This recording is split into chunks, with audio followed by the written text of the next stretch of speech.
जय हिंद साथियों, स्वागत है आप सभी का आपके अपने YouTube channel memory with Bhupendra में। आज हम जीके के जो 5 प्रश्न की अगली श्रृंखला है उसको देखेंगे। साथ ही साथ हम इन ऑप्शन ये जो प्रश्न है ये बहुत ही इम्पोर्टेंट प्रश्न है। इसके साथ ही साथ हम इन प्रश्नों में जो ऑप्शन है ऑप्शन के बारे में भी देखेंगे। तो हमारा पहला प्रश्न है, किस शहर को मिलेगा उत्तर प्रदेश का पहला फ्लोटिंग रेस्टोरेंट? फ्लोटिंग रेस्टोरेंट मतलब तैरता हुआ रेस्टोरेंट, तैरता हुआ रेस्टोरेंट। ऑप्शन है हमारे सामने, कानपुर को मिलेगा, लखनऊ को मिलेगा, उन्नाव को मिलेगा या प्रयागराज को मिलेगा। तो ये जो है ये मिलेगा प्रयागराज को। यदि हम प्रयागराज में देखें तो गंगा और यमुना का संगम भी जो है वो प्रयागराज में है। आइए हम हमारा अगला प्रश्न देखते हैं। अगला प्रश्न है हमारा प्रश्न नंबर 2। रतन टाटा को इनमें से किस देश के सर्वोच्च नागरिक सम्मान से सम्मानित किया गया है? किसको? रतन टाटा जी को। और ये ऑप्शन में पूछा किस देश के सर्वोच्च नागरिक सम्मान से सम्मानित किया गया है। तो हमारे पास ऑप्शन है अमेरिका के, ऑस्ट्रेलिया के, कनाडा के या इनमें से कोई नहीं।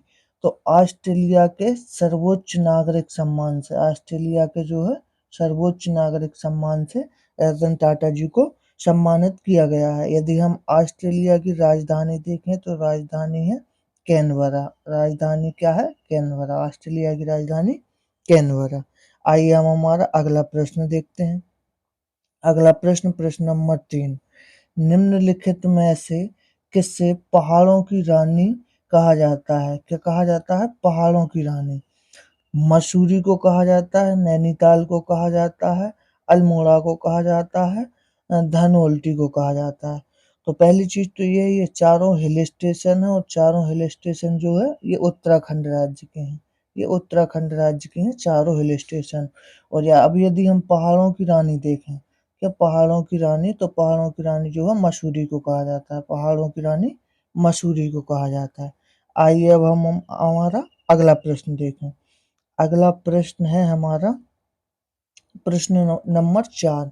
निम्नलिखित में से निम्नलिखित में से किस फसल की उगाई में लगभग 1 वर्ष का समय लगता है?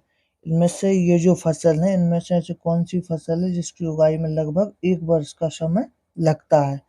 ऑप्शन है हमारे पास, मटर में लगता है, चावल में लगता है, खीरा में लगता है, गन्ना में लगता है।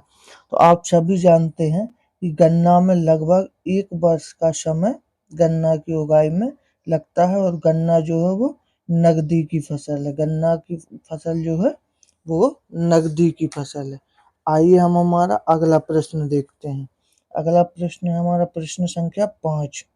प्रश्न संख्या 5 है, निम्नलिखित में से कौन सी नदी जलप्रपात शिवसमुद्रम बनाती है? शिवसमुद्रम जलप्रपात इनमें से कौन सी नदी बनाती है?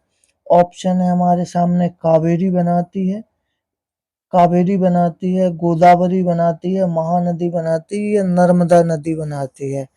तो शिवसमुद्रम जलप्रपात जो है वो कावेरी नदी बनाती है। ये 300 मीटर चौड़ा है। शिवसमुद्रम जलप्रपात जो है ये 300 मीटर चौड़ा है। और ये यदि हम राज्य देखें कौन से राज्य में है, तो ये कर्नाटक राज्य में है। तो ये कर्नाटक राज्य में है। और ये भारत का दूसरा सबसे बड़ा जलप्रपात है। शिवसमुद्रम जलप्रपात भारत का दूसरा सबसे बड़ा जलप्रपात है। कर्नाटक राज्य में है, 300 मीटर चौड़ा है। जय हिंद साथियों, वीडियो पसंद आए तो वीडियो को ज़्यादा से ज़्यादा शेयर करें। यदि चैनल पर नए जुड़े हों तो चैनल को सब्सक्राइब करके बेल आइकन जरूर दबा लें ताकि इसी तरीके की अगली वीडियो जब भी चैनल पे आए तो आप तक नोटिफिकेशन पहुंच पाए। जय हिंद साथियों।